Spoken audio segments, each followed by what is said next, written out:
Salut et bienvenue pour ce deuxième jour d'ECMA. Donc on est à Milan au salon de la moto. Si t'as pas vu les précédentes vidéos, on en a sorti quelques-unes sur les nouveautés côté moto. Et je t'invite à aller les regarder déjà parce que on travaille pas pour rien quand même. Et du coup aujourd'hui on va se concentrer un peu plus sur l'équipement. Et je pense qu'on va segmenter ça en gros. Parce que oui, en gros on tourne et en même temps on construit nos vidéos. Donc c'est compliqué mais c'est sauvage, faut y aller. Enfin bref. On va segmenter les vidéos par catégorie et la première catégorie ça va être quoi de neuf dans les intercoms. Donc je te propose qu'on aille voir quand même les gros acteurs des intercoms, à savoir Cardo, Sena, Interphone, éventuellement Midland, on verra suivant la durée de la vidéo. Et là du coup actuellement je suis chez Cardo, hop, changement de point de vue. Alors, hop, on a de très belles vitrines pour de très petits intercoms, c'est pas au petit hein. Mais en fait, première chose que je vois, c'est qu'on a du Spirit, Spirit HD, Freecom 2X, 4X et la gamme Packtalk qu'on connaît déjà concrètement. En fait, il n'y a pas eu de nouveaux produits, j'ai envie de dire. Là, j'ai vu un truc passer KTM, Ruroc, ok, pas mal. On a aussi une chronologie, notamment un point que je compte aborder qui est la solution de détection de crash. Mais je l'aborderai plus tard dans un test qui devra arriver sur la chaîne d'ici très peu de temps.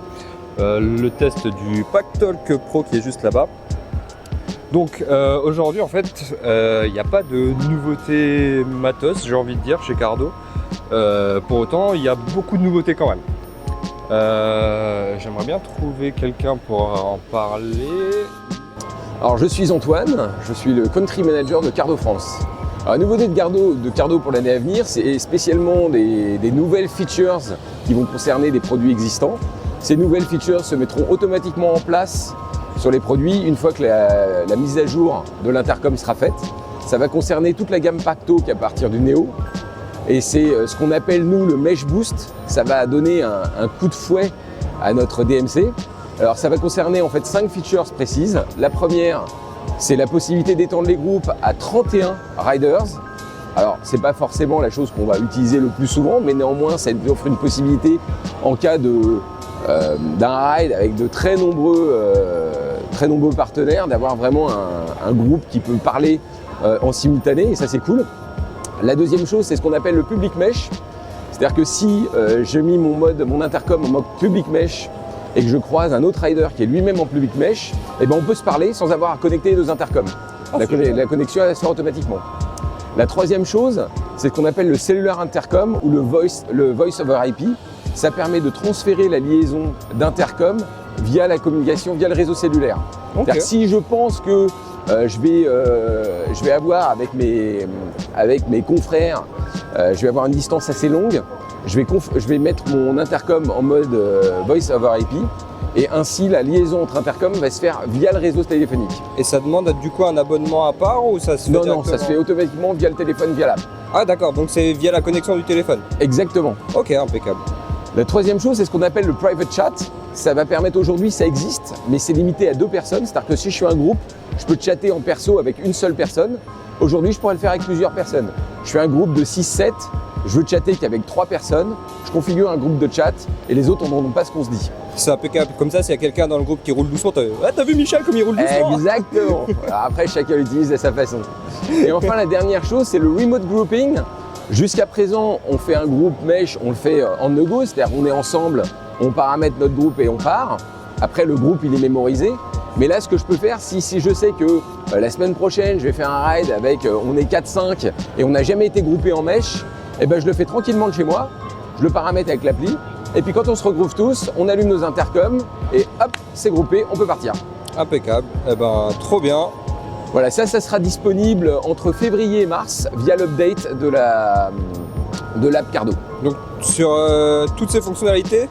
Pardon? Toutes les fonctionnalités du coup? Ouais, toutes les fonctionnalités sur la gamme Packtalk. J'en profite d'un petit passage chez Interphone pour te montrer un petit truc. Alors, on est chez Interphone, on parle d'intercom et on va pas parler d'intercom. Mais petite notion un peu cool, passage en POV, c'est ça que je veux te montrer.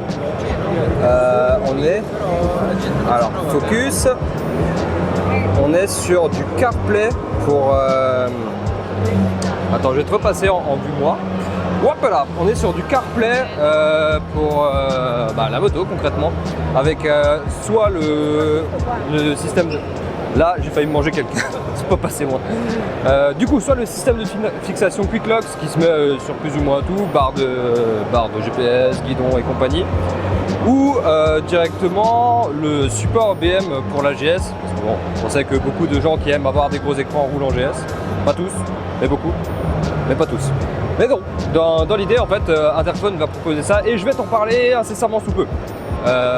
Sous la forme d'un test comme d'habitude. Je t'invite à rester et à t'abonner à la chaîne YouTube parce que ça va arriver. A très bientôt. On finit notre tour des intercoms avec bien sûr Sena.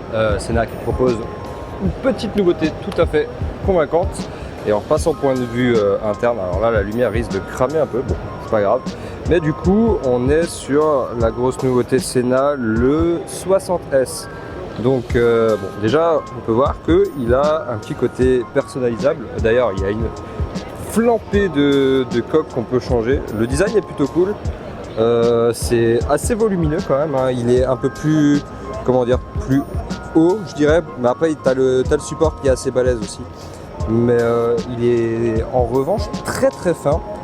Donc plutôt cool, plutôt sympa de pouvoir le personnaliser. Puis je pense qu'on va pouvoir y retrouver de quoi le sticker par la suite pour vraiment aller au bout de la personnalisation. Mais c'est pas le seul truc cool de ce nouveau Sena. Donc le 60S, le gros truc cool c'est le Wave Intercom. Si j'ai bien compris, en gros l'idée c'est de passer, je vais te repasser en vue comme ça, hop.